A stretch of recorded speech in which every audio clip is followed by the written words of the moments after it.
Hello and welcome to Love Thy Lawyer, where we talk to real lawyers about their lives in and out of the practice of law, how they got to be lawyers, and what their experience has been. I'm Louis Goodman, the host of the show, and yes, I'm a lawyer. Nobody's perfect. He is a veteran of the Alameda County District Attorney's Office. He has tried over 60 cases to jury verdict, including numerous felonies, murders, and a special circumstances death case. He has taught and lectured internationally on effective case resolution in Brazil, Malaysia, India, and Turkey. He is a member and former president of the Charles Houston Bar Association. He was recognized by the Alameda County Bar Association as Distinguished Lawyer of the Year, and he is a published author. Darryl Stallworth, welcome. Thank you, Louis. My pleasure to be here. Darryl, where's your office right now? Oakland, on the corner of 24th and Broadway. Able to get down there now, or do you have to work mainly from home, or is it a little of both? 10 years ago, I was looking for a smaller place to set up my own practice, and I found these lofts right on this corner next to this bakery. I built a loft into an office space, and it's been serving me well because I spent a lot of time here, and I haven't had any problem getting in and out because of COVID-19. It's been pretty stable. Great. That's good. And what kind of practice do you have? 90% criminal defense, a little bit of civil, barely 10%. That's what it is. How long have you been practicing law? It'll be almost 30 years. Wow. 15 years as a prosecutor, and I'm in my 14th year as a criminal defense attorney. Where are you from originally? I grew up in Compton, California. I tell my kids that I'm straight out of Compton, though my daughter doesn't think that I have the Compton swag and I've lost my accent, but that's where I was born and raised, Compton, California. Where did you go to high school? Did you go to high school in Compton? I went to high school in Watts, not far from Compton, in a small all-boys private Catholic school called Verbum Dei, which is Latin for the Word of God. How was that experience? It was amazing. My older brothers had gone there, and I had done K through 8 at St. Albert's Elementary School. My family and my parents are from the South, and when they moved to California, they converted from Baptist to Catholic, and we were always in the Catholic Church. Going into Verbum Dei from out of St. Albert's was a good transition for me and my brothers. What was it like growing up in Compton as a really bright kid and academically interested? You know, you hear things, and I'm just wondering what that experience was like for you. I was fortunate to be in Compton in the 60s and the 70s, where a lot of people like my parents had migrated from the South and started building their own businesses. My father owned and managed his own auto repair business. My mom worked for Xerox. My uncles owned their own TV repair shops. And there were a lot of entrepreneurs in the 60s and 70s. And they bought homes, and we were doing and having the best life that you can imagine. Unfortunately, in the 80s, when I was finishing up high school, crack epidemic took place. And what rival gangs that were fighting for territory and trying to make their money in their hustle, they also acquired all of these assault weapons. So Compton started to get the reputation that a lot of people see regarding gang warfare, drive-by shootings, and all the things that they were depicted for. But truth be told, 85% of the people that were in Compton were there because it was a good place to transition out of the South. Good families, great sports. I played baseball, basketball, football, Pop Warner, Sheriff's League. Really good time up until we ran into the crack epidemic and the drive-by shootings. After you got out of Verbum Dei, you went to college. Did you go directly to college or do anything in between? I did. I left in 1983 and I headed to the University of California out of Compton. And I tell this story, and it's true. I grew up in a community, in a city that was primarily African-American, probably 10% Hispanic. And the most I saw of white people was when I went to Knott's Berry Farm or Disneyland. It just never dawned upon me that there was a whole large population of people out there that didn't look like me. I was under the naive presumption that, we had more African Americans out there. And then deciding to go to UC Berkeley versus some of the other schools that were interested in me was eye-opening, because I walked on a campus with 30,000 students and there were very few who looked like me. And I realized that this isn't Compton anymore. And I had to understand and appreciate all of the different cultures, all of the different races, all of the different languages. So it was an eye-opening experience for me, but one that was really important for me to have. Did you enjoy going to Cal? I did. The initial transition from Compton to Berkeley was a little scary, but once I got settled in and started to develop my friendships and my relationships, I also tried out for the Cal football team. And after 2 years of being a walk-on, I was awarded a scholarship. I was able to beat out some of the scholarship players in my position. It was the first actual negotiation that I ever entered in at 19 years old. I went to the head coach and told him that, look, I'm not on scholarship, but I'm playing better than the people that are on scholarship. I'm actually now first team safety, and I believe I should get a scholarship. And Joe Katz, at the time, the famous Cal alum and NFL and Canadian football star, said, give me a week, let me think about it. He came back a week later and said, you know what, Darryl, you're right. You are deserving of a scholarship. And that's what happened. I wound up getting a scholarship and started for 3 years captain of the team, which made the experience at Cal all the better. I was not only a student there, but I was able to play on a pretty decent football team at the time. Did you ever think of going to the NFL? Thought about it all the time, dreamt of it, and was hoping I would go, but two things kept me from going to the NFL. I had no speed, very big. So I tried and I thought about doing a free agent thing. I had a actual agent who sort of shot me around for a bit. I was 6 feet, 190, and I needed to be faster to play that position. The jump that you go to from high school to college is a pretty big jump. It's faster, bigger. But the jump from college to NFL is like warp speed.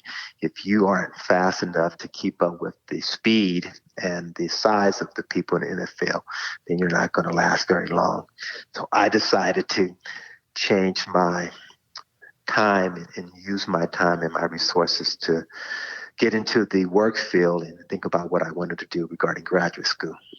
What did you study when you were at Cal? So political science major, my poli-sci major, I call it the although, there, thus, therefore, but major, because that's what I wrote in most of my essays.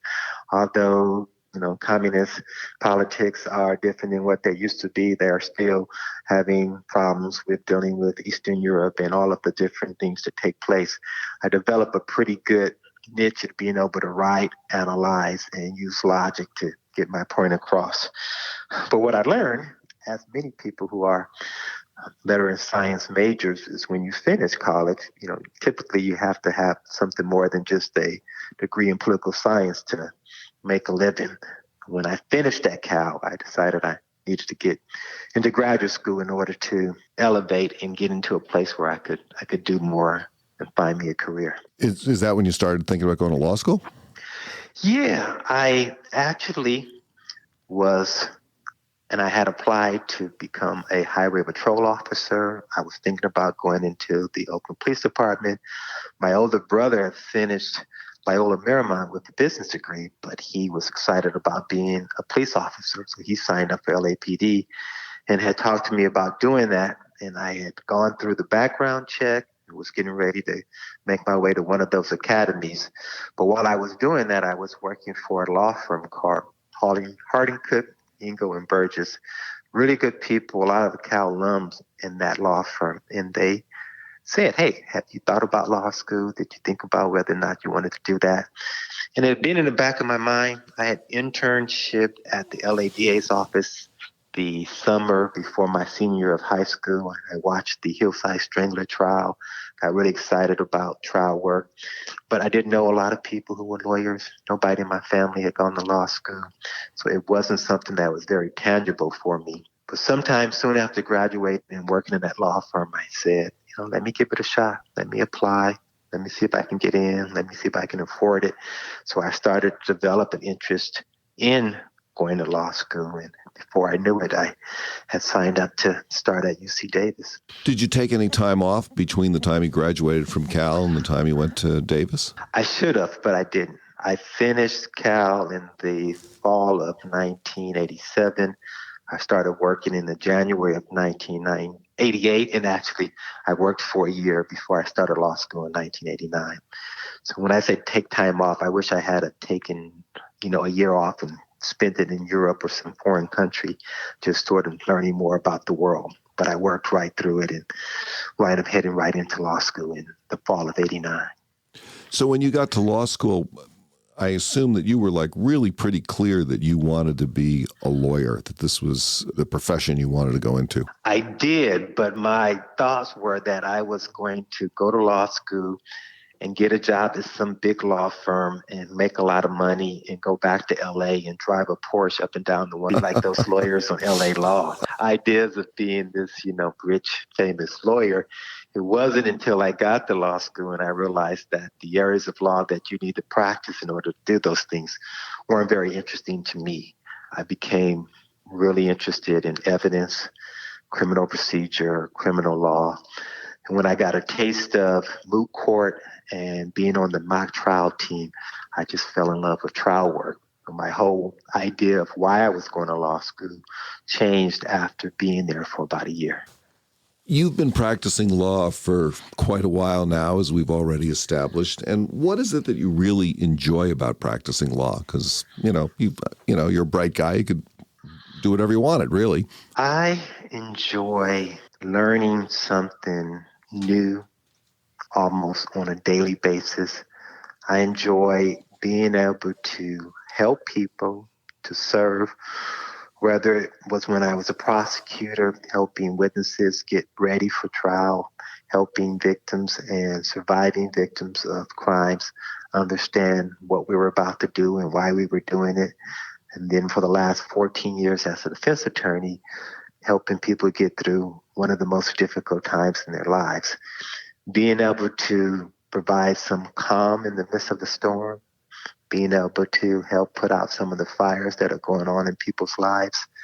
I believe that I've been fortunate to have the ability to stay calm in the midst of all of these challenges and all of these tragedies, and then being able to help people who are going through it and unfamiliar with the criminal justice system gives me a sense of peace and purpose that is hard to describe. It's been more than I ever imagined, and it's exceeded all my expectations. So it's been a good career. Well, that makes me think of two things. One is that one of the things that I've always admired about you is that you are a picture of calm amidst a storm. When I see you in court, you're calm. You seem to have everything under control. Certainly, you project that image. And it's something that I've always admired about you. Thank you, Louis. It's been a blessing that my DNA is sort of made that way.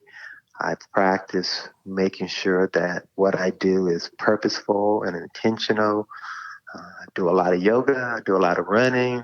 I try to make sure I get enough sleep. I believe in order to be in that place of calmness and peace, you have to make sure that you nurture your mind, your body, and your soul. And if you can do that, then that can help your clients, that can help the witnesses, that can help the environment, that can help people just tend to find a way to get closer to those common things that we have versus all of the stuff that we have. And there's enough of that going on. I'd rather try to find the peaceful path. Yeah, I agree with you so much on that. In my own life and in my own practice, I really work on health and taking care of myself, exercise and diet as best I can. I'm not a fanatic, but I do think those things are really, really important in terms of centering oneself when we go into the arena of practicing law for all of us. Yeah, I've recognized that in you as well, Lewis. I've known you for years, and I don't think I've ever seen you angry. I don't think I've ever seen you upset, and you've always projected yourself as someone that understands what you're doing and why you're doing it. You've always been purposeful and intentional, and that's something I'm sure you've worked on your whole life to develop. You've got some of the natural talent for it, but it takes a really patient person to sometimes be okay with just listening. I tell people often that sometimes the smartest person in the room is the one that's not saying anything. Yeah, exercising our right to remain silent is often a very good strategy in lots of circumstances, isn't it? Very, very true. The other thing that you just brought up that has always interested me, and, since both of us have been on both the prosecution and the defense side of the criminal world, is this notion of helping people through the system and how that is just such an important role for both a prosecutor and a defense attorney, even though you're on opposite sides of the case. You're not on opposite sides of the people. Very true. It is a place that a lot of people struggle with because inherently we have an ego that says, I'm right, which means you must be wrong. And until we can step out of our ego and realize that I have a particular position and thought, you have a particular position and thought, it's different than mine, but we can find a place where there's some common ground. Would you recommend the law to a young person who is thinking about a career choice? I would, but it would have to be someone that wants to challenge themselves in being able to be open to all possibilities. That's what the law does. We all remember from the first day of law school where you're reading the case and you're reading the statute, but what's the most important is the facts and how are they applied to the statute, how are they applied to the case. And understanding the facts means you've got to understand the people that are involved in the case. What advice would you give to someone who was just starting out in law? Be purposeful, understand and appreciate the wide spectrum of people in their lives. Be passionate about it, be diligent, and be willing to put the work and time in it. This isn't the type of work or profession that you can just get away by showing up. Yeah, I think that's true. Something to think about. What about the business of practicing law? We're lawyers, we're trained in evidence, and we're trained in going to court and cross-examination and all those sorts of things. But ultimately, for those of us in private practice, we're running a business. How's that gone for you? That's been very informative and educational as well. It's one of those things that if you don't work for yourself, you never know what it's like to put together a payroll, what it's like to have overhead, what it's like to be able to know what your profit and your loss are, being able to hire people and being able to have a staff. All those things were foreign to me because all I did was really show up as a prosecutor for 15 years, and my paycheck came to me no matter what I did, though I did an awful lot of work. So learning and understanding what it's like to have a business privately. What's the best advice that you've ever gotten? It comes from a lot of different places, a lot of books I've read, stuff that I've learned from my family, from my friends. It all boils down to me is you can only control what you can control, and you can't let yourself get consumed by worrying about what other people are doing or what other people are thinking. Yeah, I think that's really important. I sort of always think in my own life about what I call the line. There's like what I can do on my side of the line is what I can do on my side of the line, but I can't do anything on your side of the line. Yeah, it's important to understand that. It'll at least allow you to have a healthier mind and a healthier spirit. I see so many people battling. What aspect of practicing law do you think is your strong suit? The calmness. My clients and their families always tell me, because they call me a lot, I just want to hear your voice. I just want to hear you tell me that it's going to be, okay, or hear you say my favorite closing remark in a conversation or in an email or text messages. Hang in there. We're going to get through this. Just hang in there. Do you think the legal system is fair? Fair is subject to interpretation.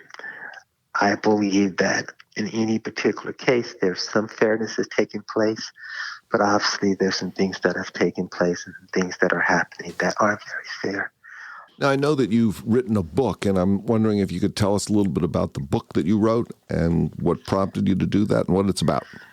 Sure. Years ago in 1992, when I started practicing as a prosecutor in Berkeley, I would read cases and files, some of which were coming out of the campus. And I thought, wow, a lot of people who are being investigated and charged with these crimes, I don't know if they would have been in this position if they had a little information and knowledge, one, about whether or not this was really a crime, and two, if they understood and appreciated what some of these consequences were. Now, the book that you have published is called A Guide to Understanding the Criminal Justice System, Sex Crimes. And if someone wanted it, they could find it on Amazon or Barnes & Noble. Where else? Correct. If you went to my website, you can click a box and it'll take you right to Amazon. My website is www.your, then hyphen, like a dash, defense, DEFENSE.com. And they can find the book there? They can find the book there. We'll put a link to that in the show notes. Shifting gears here a little bit, what's your family life like, and how has practicing law affected being part of your family? It takes a lot of work and time to have been a prosecutor and been in trial, and the same with being a defense attorney and running your own practice. I like to believe that I've been pretty good at keeping a pretty decent balance. I coach my son's baseball and basketball and football teams, and I attended and helped my daughter with all of her extracurricular activities. You've done quite a bit of traveling, and some of that has been law-related.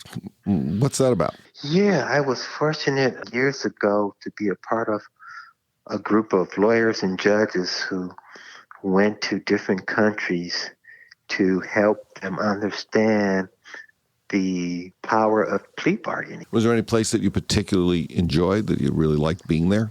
I love Brazil. Why? I thought it was such an incredible mixture of cultures and races.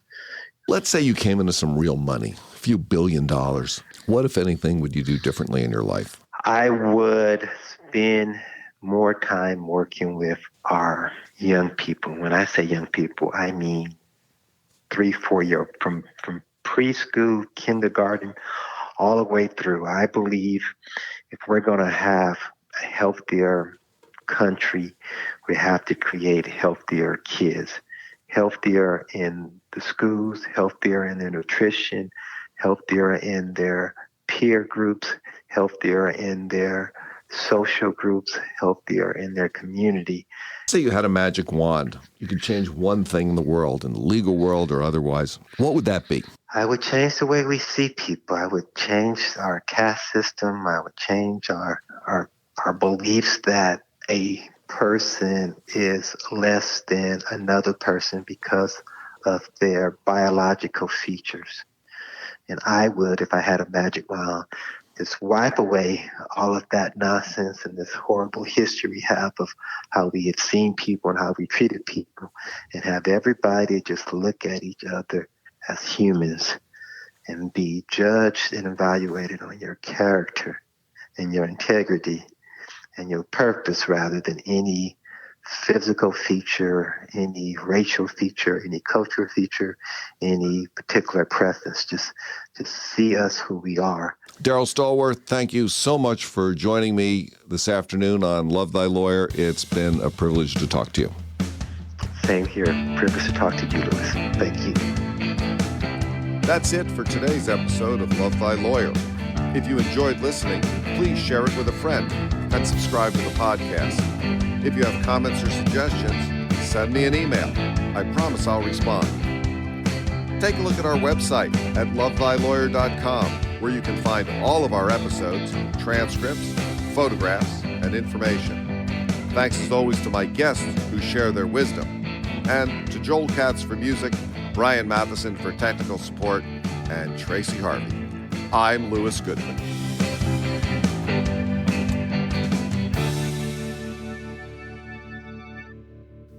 It's not always what you see, it's what you perceive.